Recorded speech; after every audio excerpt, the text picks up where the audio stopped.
Meus amigos, mais uma vez é um prazer estar aqui com vocês nessa caminhada, nesse passeio artístico literário que a gente vem realizando já há alguns encontros.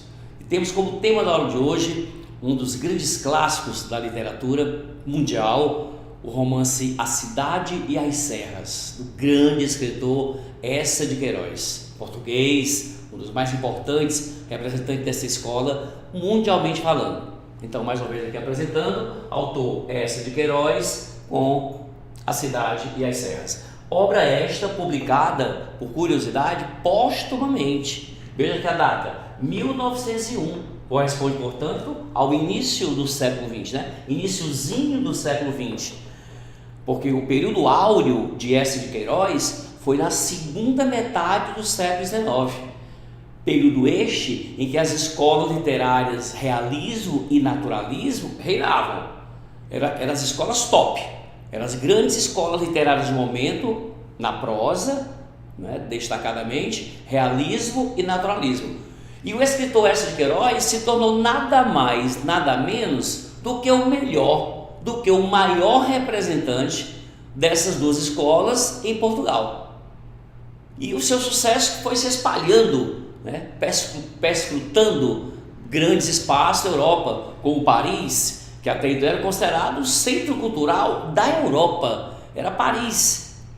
Tanto que os grandes, não precisavam ser grandes, autores jovens, artistas, pintores, músicos, pessoal, dramaturgos, né? Quer dizer, o pessoal era correr para Paris porque era o grande centro cultural da Europa, né? Era o espaço ali que reunia, imagina, essa diversidade cultural nos mais variados gêneros artísticos. E na literatura, então, encontro com certeza de grandes autores. E Eça de Queiroz estava presente, teve que ir a Paris, na realidade não foi bem assim a passeio, não foi lá assim dar uma voltinha, né? Houve um motivo maior, um motivo mais denso, que fez com que Eça de Queiroz realmente se dirigisse ou se exilasse em Paris. Motivo este, a publicação do romance O Crime do Padre Amaro. Vocês sabem que Portugal é um país muito católico, e quando Eça de Queiroz ousadamente publicou este romance, O Crime do Padre Amaro, foi uma bomba. Pense num momento assim de comoção tremenda. Portugal chorou com a publicação do romance O Crime do Padre Amaro. Foi estrondoso, foi bombástico, foi impactante.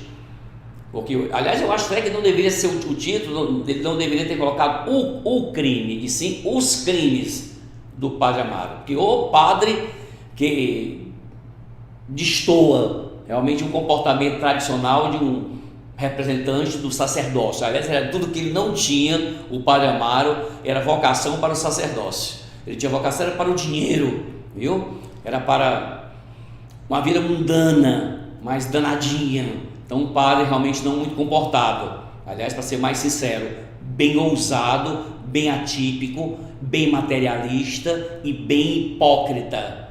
Então, essa vai dar uma beliscada severa, né, uma alfinetada na Igreja Católica ao publicar o romance O Crime do Padre Amaro. Por isso que eu falei que Portugal chorou.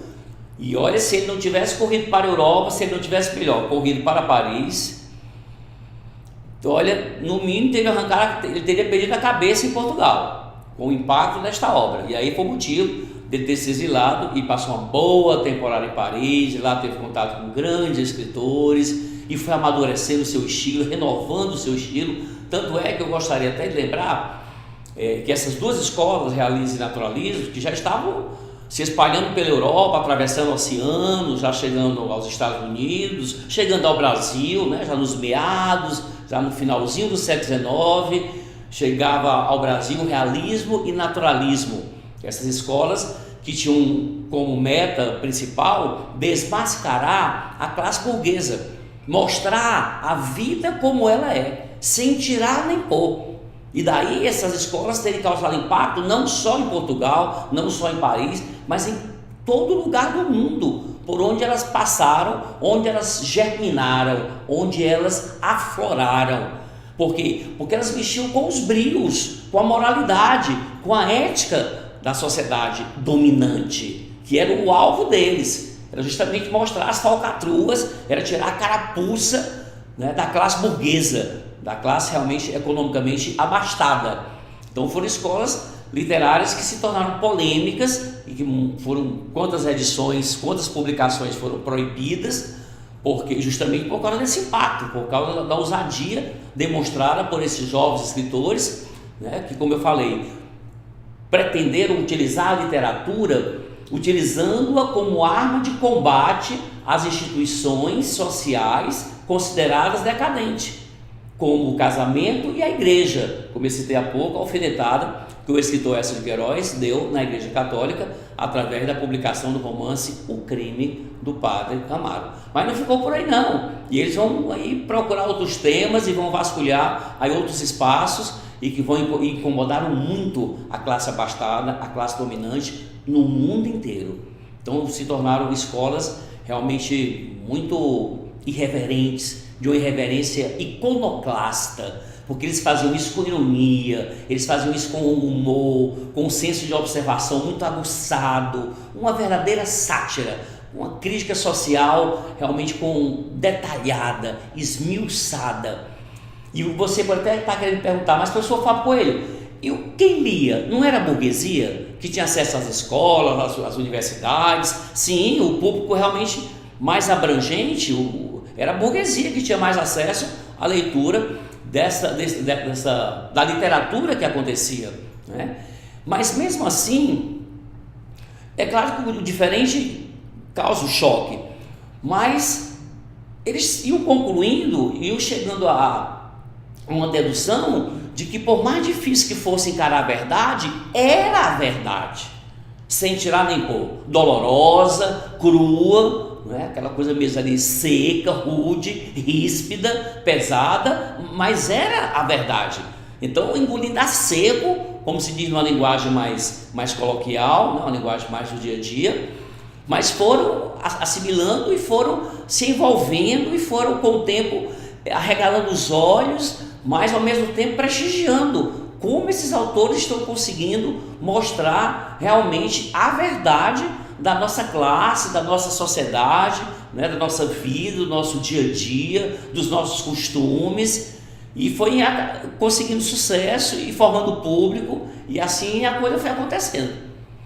Eça de Queiroz, como vocês podem observar aqui, didaticamente falando, suas obras podem ser divididas em 3 fases. Uma primeira fase ainda experimental, ele muito moço, ainda em Lisboa, ainda em Portugal, escrevendo artigos para jornais, revistas, algumas crônicas, né, com certeza bem urbanas e bem noticiárias, né, com a função ali bem referencial, uma fase realmente bem, não vamos dizer imatura, vamos deixar como inicial, né, como introdutória do escritor.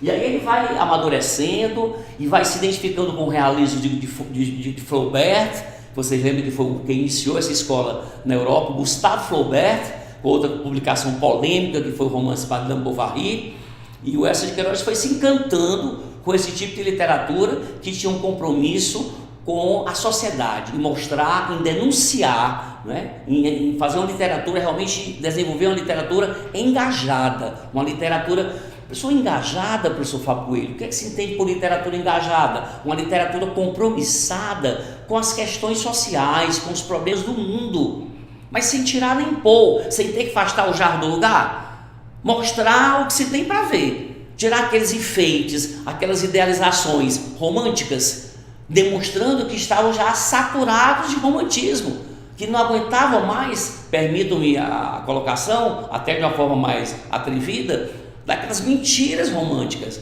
daquelas hipérboles, daquelas metáforas, daqueles exageros que eu acho deliciosos dos autores românticos, né? Idealizando a natureza, idealizando o amor, idealizando a mulher amada. Aqui não, eles deram um grito abaixo a idealização.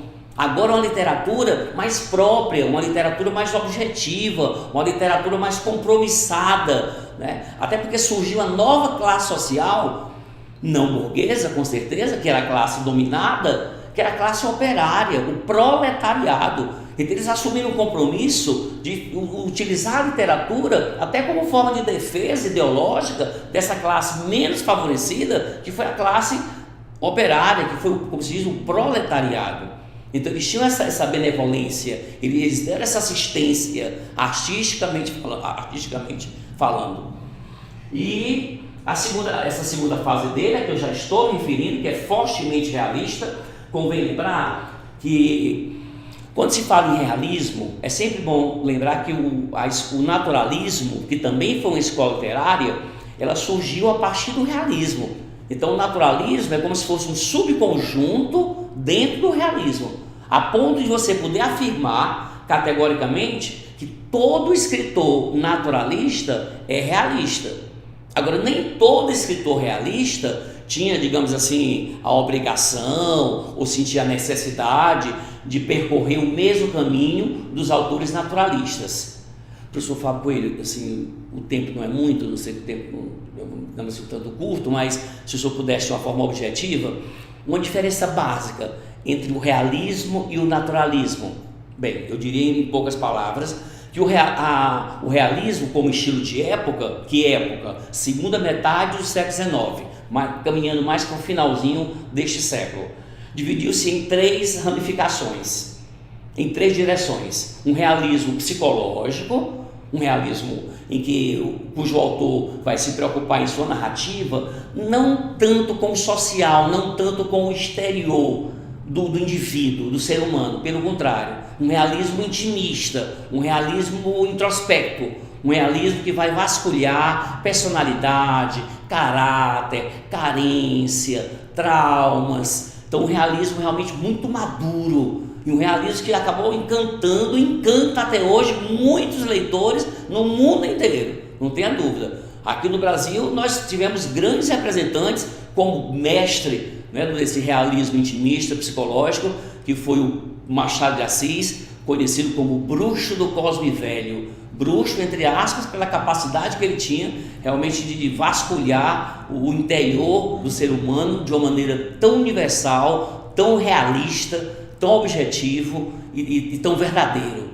E um realismo exterior, que foi justamente o naturalismo, que se preocupou mais com as mazelas sociais, né, com os problemas que eles chamavam de patologias da sociedade, oriundos do comportamento humano, como o homossexualismo, a prostituição, o incesto, o adultério, que eu não conheço um romance, uma obra realista ou realista naturalista que não traga como tema o adultério, tá, ali presente. Então, o tema número 1 dessas 2 escolas, o adultério, desmascarando aquela ideologia pregada pelos autores românticos de casamento, né? No romantismo, o casamento era visto como uma instituição social que garantia a felicidade eterna. Os realistas vieram e disseram: não, o casamento nada mais passa do que uma tentativa de felicidade. Não há garantia nenhuma, é um experimentalismo. E falando em experimentalismo, final do século XIX, um surto de cientificismo pairava por toda a Europa, e essas ideias iam atravessando o oceano e se espalhando pelo mundo, como o positivismo, que se tornou até uma faculdade em Paris, né, iniciada pelo francês Auguste Comte, que acima de tudo queria mostrar o quê? Que o homem só deveria acreditar naquilo que a ciência conseguisse explicar. Nada de metafísica, nada de transcendentalismo, nada de explicações religiosas, mais uma pedrada, permito-me a metáfora, bem simples, que a Igreja Católica recebeu. Então era ciência, era razão, era um experimentalismo, era um senso de observação social e humana de uma forma muito precisa, em que o Eça de Queiroz estava inserido em meio a tudo isso. E foi nesse clima de realismo e naturalismo que ele publicou O Crime do Padre Amaro, que eu citei há pouco, chegando até os Maias, que se tornou um dos grandes clássicos do escritor Eça de Queiroz.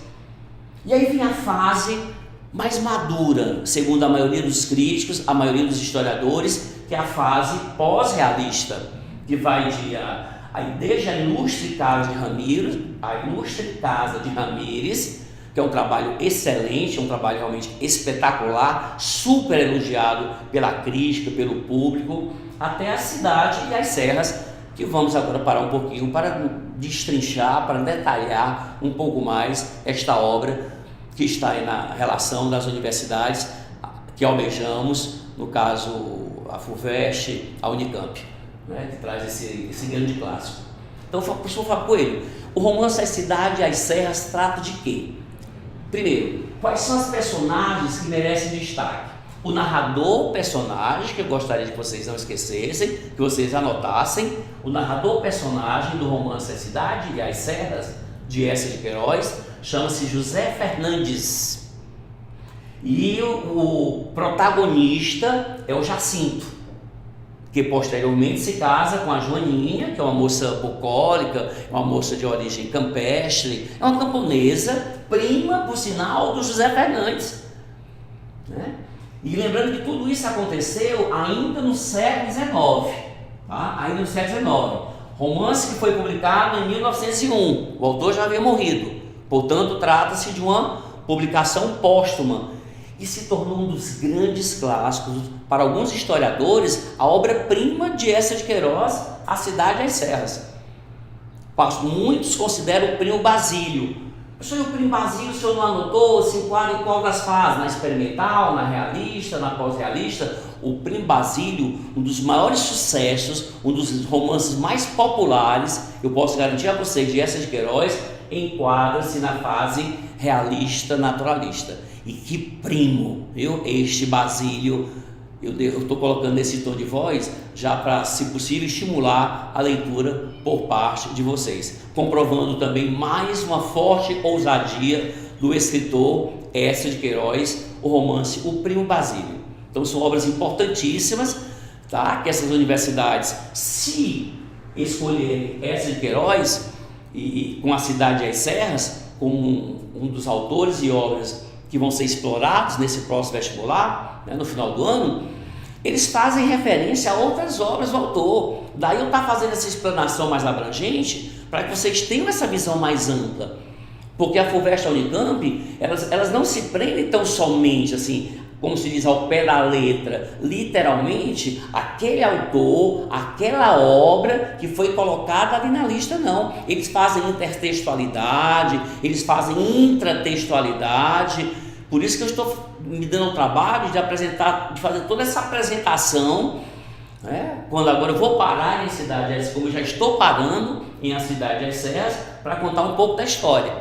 Então, Paris, eu lembrei há pouco, grande centro, o grande espaço cultural da Europa, não só artisticamente falando, mas também de uma vida boêmia, né? Quem gostava de curtir uma vida, de curtir umas luas, de curtir umas madrugadas, né? Os bolivars parisienses, os cafés parisienses. Então era uma cidade realmente bem aberta, bem iluminada para esse tipo de exercício, né, noturno, vamos dizer assim falando.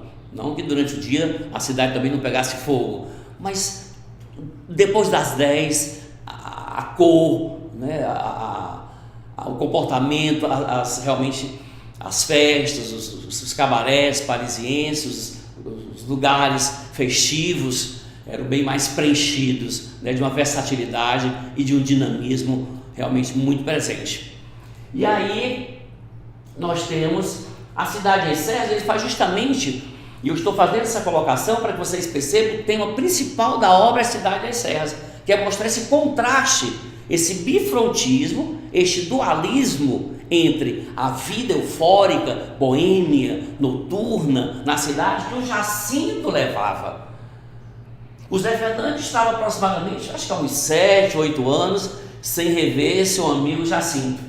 O Zé Fernandes era um homem do campo, era um homem de vida bucólica, morava no interior de Portugal. Portugal, que ainda era um país muito agrário, um país muito agreste, um país muito rural, um país economicamente ainda muito decadente. Mas esse era o espaço de vida na narrativa por parte do narrador personagem José Fernandes. Já o Jacinto não, o Jacinto era um rapaz de vida boêmia, parisiense, era um rapaz das noitadas que eu citei há pouco, era um rapaz que curtia essas futilidades, permito-me a crítica, parisienses, envolvidos por aquelas ideologias positivistas, né, como eu citei há pouco, do francês Auguste Comte, né, supervalorizando a vida urbana em detrimento da vida no campo. E o José Fernandes, e aí vai haver um paradoxo, ou uma reviravolta narrativa, quando há o encontro de José Fernandes com o Jacinto, em Paris. O Jacinto se mostrava arredio a ir ao campo, a ir ao interior, no caso do interior, por exemplo, de Portugal, a convite de José Fernandes, que fosse a sua residência, mas por quê? Porque ele não queria se afastar justamente da Boêmia, ele não queria se afastar justamente de todas aquelas danações, né, a que ele estava acostumado, né, com as mulheres, as festas, muito dinheiro, muito vinho francês, e era a visão que ele tinha de mundo. Para ele, a realidade da vida era aquela ali, que eu repito, essas futilidades. E o José Fernandes vai ter uma missão grande pela frente, que é tentar conscientizar o Jacinto a ampliar essa visão de mundo, a perceber que o mundo não se restringia a Paris, que o mundo, que a realidade da vida não significava aquele modo de vida, aquele dia a dia ali vivenciado por Jacinto em Paris, nesse grande centro urbano. Que a vida campestre, que a vida bucólica, que a vida interiorana também era interessante. Mas o Jacinto se mostrava arredio. Não, eu não vou conseguir, isso não me interessa. Vida é Paris, vida é isso aqui, é Champs-Élysées, né? E por aí vai, tá? É Moulin Rouge e por aí vai. Mas por um motivo que leva Jacinto, que acende à vontade Jacinto, que era justamente acaba sendo assim, um processo de reconciliação dele com a vida, com o campo, com a vida campestre, quando ele volta, quando ele realmente aceita o convite de José Fernandes, porque foi destruído lá o túmulo, né, lá onde foram enterrados seus ancestrais, na cidade de Tormes. Não sei se eu coloquei aqui, mas não, eu vou colocar aqui na cidade de Serras, destaque para a cidade de Tormes, que é para onde vão, né?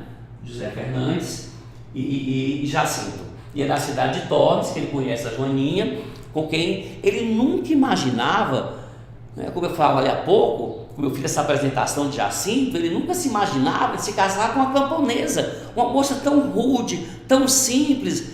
Ele tão acostumado com essa riqueza, né, com essa vida mundana, né, tão dinâmica, tão versátil, e passava pela cabeça de Jacinto de terminar a vida casado com uma moça tão simples, tão bonita, tão honesta, tão cativante.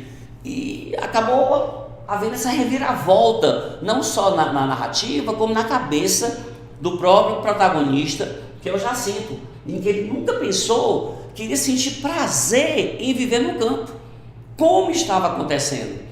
Então ele foi ao interior a cidade de Tormes, com esse intuito, né, no interior de Portugal, de reconstruir lá o túmulo de seus ancestrais, e acabou passando uma boa temporada nessa região de Tormes, interior de Portugal, e acabou curtindo, acabou se identificando, que para ele era um fato assim inusitado. Ele sentia esse prazer como ele estava sentindo, a ponto de se casar, como eu citei há pouco, de constituir família num lugar interiorano.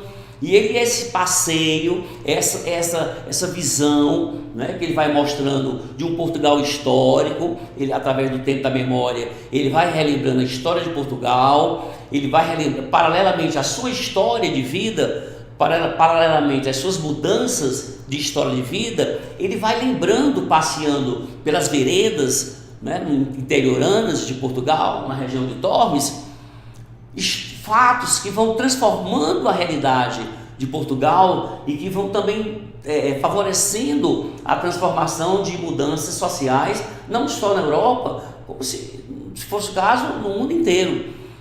Então são mudanças, são diversificações, né? São alterações de comportamentos, de atitudes, de tomadas de decisões e ao mesmo tempo de amadurecimento, acima de tudo, que é o que eu chamo de crescimento verdade. Como Jacinto cresceu com essa experiência, com essa nova experiência pela qual passou nessa vida campestre, como ele realmente ampliou seus horizontes de uma maneira bem realista, mas com muita poesia, com bastante musicalidade, desta obra Cidade das Serras ser tão apreciada, não só por essa contradição que o autor faz questão de frisar entre as futilidades da vida urbana, no caso Paris, e do encantamento e da riqueza de vida, de qualidade da vida no campo, da vida bucólica, mas mostrar como o próprio ser humano, passando por essas etapas, por essas renovações de vida, dentro dele vai se formando um crescimento que eu defino como crescimento verdade. Então isso é o que mais encanta o leitor nesta obra, a cidade e as serras, do grande escritor realista e naturalista Enéas de Queiroz. Meus amigos, eu espero que vocês tenham aproveitado muito bem esta explanação que eu tentei aqui com muito esforço e com muita delicadeza, com muita sensibilidade, acima de tudo com muito prazer, né? Vocês viram a emoção que eu tentei passar para vocês, porque essa é a emoção que a gente sente quando lê a cidade e as serras. A gente se transporta para a narrativa, a gente sente o cheiro daqueles eucaliptos europeus, a gente sente o cheiro daquela flora, né, ali no interior europeu, no caso principalmente de Portugal, das comidas típicas, né, dos costumes, dos casarões, daquelas mansões, enfim, daqueles passeios, né, naquelas charretes. Então a gente se transporta realmente para a narrativa. Então fica aí o abraço do professor Fábio Coelho e, acima de tudo, um estímulo para que vocês saboreiem, para que vocês também passeiem pela cidade e pelas serras de Enéas de Queiroz. Um abraço. Até o nosso próximo encontro.